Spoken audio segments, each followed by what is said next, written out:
परी की जादुई अंगूठी और बाली। किसी जंगल में एक बहुत सुंदर बगीचा था। उसमें बहुत सी परियां रहती थी। एक रात को वे उड़न खटोले में बैठकर सैर के लिए निकली। उड़ते उड़ते वे एक राजा के महल की छत से होकर गुजरी। गर्मी के दिन थे, चांदनी रात थी। राजकुमार अपने छत पर गहरी नींद में सो रहा था।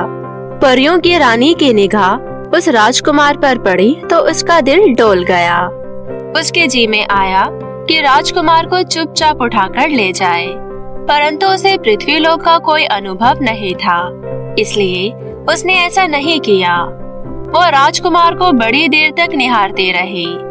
उसके साथ वाली परियों ने अपनी रानी की ये हालत भांप ली। वे मजाक करती हुई बोली, रानी जी, आदमियों की दुनिया से मोह नहीं करना चाहिए। चलो अब लौट चले। अगर जी नहीं भरा तो कल हम आपको यहीं ले आएंगे। परी रानी मुस्कुरा उठी और बोली, अच्छा चलो, मैंने कब मना किया। लगता है जिसने मेरे मन को मोह लिया है उसने तुम पर भी जादू कर दिया है। परियां ये सुनकर खिलखिलाकर हंस पड़ी और राजकुमार की प्रशंसा करती हुई अपने देश को लौट गई। सवेरे जब राजकुमार सोकर उठा तो उसके शरीर में बड़ी ताजगी थी। वो सोचता कि हिमालय की चोटी पर पहुंच जाऊं या एक छलांग में समुंदर को लांघ जाऊं। तभी वजीर ने आकर उसे खबर दी कि राजा की हालत बड़ी खराब है और वो आखिरी सांस ले रहे हैं। राजकुमार की खुशी गायब हो गई। वो तुरंत वहां पहुंच गया। राजा ने आंखें खोली और राजकुमार के सिर पर हाथ रखता हुआ बोला, बेटा, वजीर साहब तुम्हारे पिता के समान ही है। तुम सदा उनकी बात का ख्याल रखना। इतना कहते कहते राजा की आंखें सदा के लिए मुंद गई। राजकुमार फूट फूट कर रोने लगा। राजा की मृत्यु पर सारे नगर ने शोक मनाया। कहने को तो राजकुमार अब राजा हो गया था, पर अपने पिता की आज्ञा अनुसार वो कोई भी काम वजीर की राय के बिना नहीं करता था। एक दिन वजीर राजकुमार को महल के कमरे दिखाने ले गया। उसने सब कमरे खोल खोल कर दिखा दिए, लेकिन एक कमरा नहीं दिखाया। राजकुमार ने बहुत जिद की, पर वजीर कैसे भी राजी ना हुआ। वजीर का लड़का भी उस समय साथ था। वह राजकुमार का बड़ा गहरा मित्र था। उसने वजीर से कहा, पिताजी, राजपाट, महल और बाग बगीचे सब इन्हीं के तो है। आप इन्हें रोकते क्यों है? बेटा, तुम ठीक कहते हो, सब कुछ इन्हीं का ही है। लेकिन महाराज ने मरते समय मुझे हुक्म दिया था कि राजकुमार को इस कमरे में मत ले जाना। अगर मैं ऐसा करता हूँ तो महाराज को बुरा लगेगा। वजीर का लड़का थोड़ी देर तक सोचता रहा, फिर बोला, लेकिन पिताजी, अब तो राजकुमार ही हमारे राजा है। उनकी बात मानना हम सबके लिए जरूरी है। अगर आप राजा के दुख का इतना ध्यान रखते हैं तो हमारे इन राजा के दुख का भी ध्यान रखिए और दरवाजा खोल दीजिए। राजकुमार को दुखी देखकर हमारे राजा को कभी शांति नहीं मिलेगी। वजीर ने ज्यादा जिद करना ठीक ना समझा और चाबी अपने बेटे के हाथ पर रख दी। ताला खोलकर तीनों अंदर पहुँचे। कमरा बड़ा सुंदर था। छत पर तरह तरह के कीमती झूमर लटक रहे थे और फर्श पर मखमल के पायदान बिछे हुए थे। दीवार पर सुंदर सुंदर स्त्रियों की तस्वीरें लगी थी। एकाएक राजकुमार की निगाह एक बड़ी सुंदर युवती की तस्वीर पर पड़ी। उसने वजीर से पूछा, वजीर जी, यह तस्वीर किसकी है? वजीर को जिसका डर था वही हुआ। उसे बताना ही पड़ा कि वो किशोर द्वीप की राजकुमारी है। राजकुमार उसकी सुंदरता पर ऐसा मोहित हुआ कि उसी दिन उसने वजीर से कहा, मैं इस राजकुमारी से ही विवाह करूंगा। जब तक मुझे राजकुमारी नहीं मिलेगी तब तक मैं राजपाट के काम में हाथ नहीं लगाऊंगा। वजीर हैरान होकर बोला, राजकुमार, किशोर द्वीप पहुँचना आसान काम नहीं है। वहाँ 7 समुंदर पार है। वहाँ पहुँच भी जाओ तो शादी करना तो दूर, उससे भेंट करना भी असंभव है।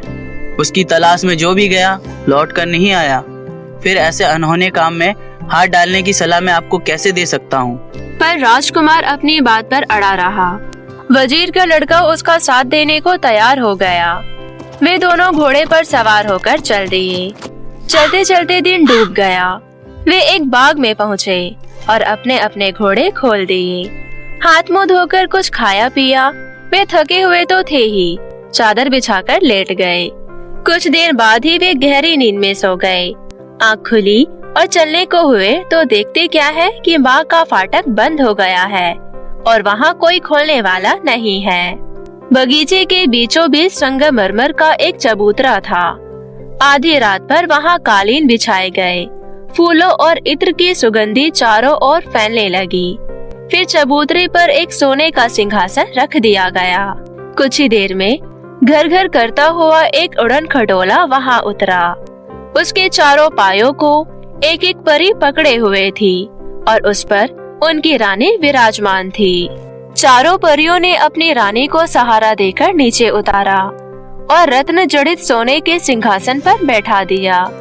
परी रानी ने इधर उधर देखा और अपनी सखियों से कहा, वो देखो, पेड़ के नीचे चादर बिछाए दो आदमी सो रहे हैं। उनमें से एक वही राजकुमार है। उसे तुरंत मेरे सामने लाओ। हुक्म करने की देरी थी कि परियां सोते हुए राजकुमार को अपनी रानी के सामने ले आए। राजकुमार की आंख खुल गई और वो परियों की जगमगाहट से चकाचौंध हो गया।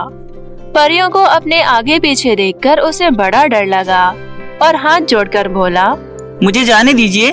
परी रानी ने मुस्कुराते हुए कहा, राजकुमार, अब तुम कहीं नहीं जा सकते। तुम्हें मुझसे विवाह करना होगा। राजकुमार बड़ी मुसीबत में पड़ गया और बोला, परी रानी, मैं क्षमा चाहता हूँ। मैं किशोर द्वीप की राजकुमारी की तलाश में निकला हूँ। मैं आपसे विवाह नहीं कर सकता। भोले राजकुमार, किशोर द्वीप की राजकुमारी तक आदमी की पहुँच संभव नहीं है। वो दैवी शक्ति के बिना कभी नहीं मिल सकती। अगर तुम मुझसे विवाह कर लोगे तो मैं तुम्हें ऐसी चीज दूंगी जिससे किशोर द्वीप की राजकुमारी तुम्हें आसानी से मिल जाएगी। राजकुमार ये सुनकर बड़ा खुश हुआ और बोला, परी रानी, मैं तुमसे जरूर शादी करूंगा, पर तुम्हें मेरी एक बात माननी होगी। मैं जब राजकुमारी को लेकर लौटूंगा तभी तुम्हें अपने साथ ले जा सकूंगा। मैं प्रतिज्ञा करता हूँ कि मेरे इस बात में कोई हेरफेर नहीं होगी। परी ने प्रसन्न होकर अपनी अंगूठी उतारी और राजकुमार की उंगली में पहनाते हुए बोली, ये अंगूठी जब तक तुम्हारे पास रहेगी कोई भी विपत्ति तुम्हारे ऊपर असर नहीं करेगी। इसके पास रहने से तुम्हारे ऊपर किसी का जादू टोना नहीं चल सकेगा। अंगूठी देकर परी रानी आकाश में उड़ गई। राजकुमार वजीर के लड़के के पास आकर सो गया। सवेरे उन दोनों ने देखा कि बगीचे का फाटक खुला हुआ है। वे दोनों घोड़े पर सवार होकर चल दिए। राजकुमारी से मिलने की राजकुमार को ऐसी उतावली थी कि वो इतना तेज चला कि वजीर का लड़का उससे बिछड़ गया। चलते चलते राजकुमार एक ऐसे शहर में पहुंचा जहां हर दरवाजे पर तलवारें ही तलवारें लटकी हुई थी। एक दरवाजे पर उसने एक बुढ़िया को बैठे हुए देखा। उसे बड़े जोर की प्यास लगी थी। पानी पीने के लिए वो बुढ़िया के पास पहुंच गया। बुढ़िया बोली, हाय बेटा, तुम बड़े दिनों के बाद दिखाई दिया है। तो मुझे पहचान भी नहीं रहा, भूल गया अपनी बुआ को। ये कहते कहते उसने राजकुमार को हृदय से लगा लिया और चुपचाप उसकी अंगूठी उतार ली। उसके बाद उसने राजकुमार को मक्खी बनाकर दीवार से चिपका दिया। उधर वजीर के लड़के को राजकुमारी की तलाश में भटकते भटकते बहुत दिन निकल गए। अंत में उसे एक उपाय सूझा। वो परी रानी के बगीचे में पहुंच गया और रात को एक पेड़ पर चढ़ गया। आधी रात को परी रानी उसी चबूतरे पर उतरी। वो वजीर के लड़के की विपदा को समझ गई। उसने उसे सामने बुलाकर कहा, यहाँ से 100 योजन की दूरी पर एक जंगल है। उसमें तरह तरह के हिंसक पशु रहते हैं। वहाँ ताड़ के पेड़ पर एक पिंजरा टंगा हुआ है। उसमें एक तोता बैठा है। उस तोते में उस जादूगरनी की जान है जिसने तुम्हारे राजकुमार को मक्खी बनाकर अपने घर में दीवार से चिपका रखा है। वजीर के लड़के ने पूछा, इतनी दूर मैं कैसे पहुंच सकता हूं? परी रानी ने वजीर के लड़के को अपने कान की बाली उतार कर दी और कहा, इसको पास रखने से तुम 100 योजन 1 घंटे में तय कर लोगे। इसमें एक जादू ये भी है कि तुम सबको देख सकोगे और तुम्हें कोई नहीं देख पाएगा। इस प्रकार तोते के पिंजरे तक पहुंचने में तुम्हें कोई कठिनाई नहीं होगी और तोते को मारना तुम्हारे बाएं हाथ का खेल होगा। वजीर का लड़का बाली लेकर खुशी खुशी जंगल की ओर चल दिया। पेड़ के पास पहुंचकर उसने पिंजरा उतारा और तोते की गर्दन मरोड़ डाली। इधर तोते का मरना था कि जादूगरनी का भी अंत हो गया। वजीर का लड़का वहां से जादूगरनी के घर पहुंचा। जादूगरनी की उंगली से जैसे ही उसने अंगूठी खींची कि राजकुमार मक्खी से फिर आदमी बन गया। वजीर के लड़के से मिलकर राजकुमार खुशी के मारे उछल पड़ा।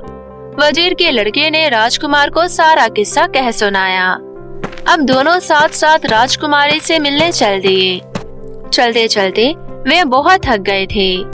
रात भर के लिए वे एक सराय में रुक गए। राजकुमार सो रहा था। उधर से विमान में बैठकर महादेव पार्वती निकले। दोनों बातचीत करते चले जा रहे थे। पार्वती, इस नगर की राजकुमारी बहुत सुंदर और गुणवती है। राजा उसकी शादी एक काने राजकुमार के साथ करवा रहा है। अगर विवाह हो गया तो जन्म भर राजकुमारी को काने के साथ रहना पड़ेगा। मैं इसी सोच में हूँ कि इस सुंदरी को काने से कैसे छुटकारा दिलाऊं। पार्वती जी ने नीचे सोए हुए राजकुमार की ओर इशारा करते हुए कहा, देखिए जरा नीचे की ओर, कितना सुंदर राजकुमार है।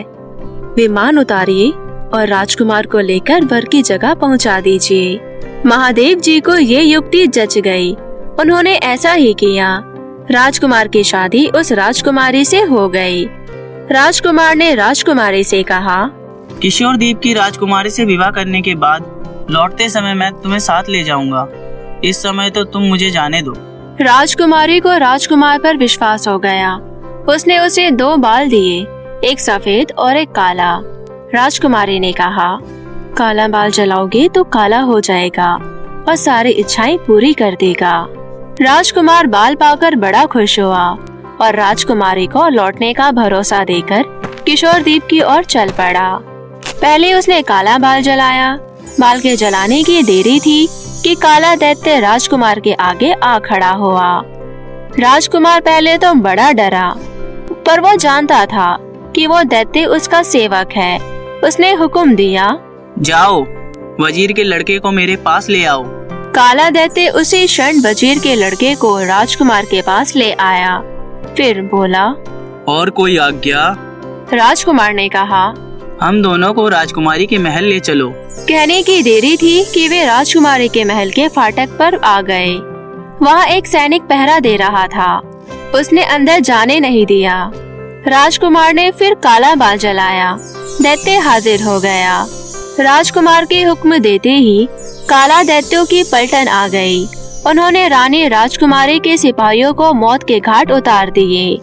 इसके बाद दैत्य गायब हो गए। राजकुमार और वजीर का लड़का महल में घुसे। राजकुमार ने सफेद बाल जलाया।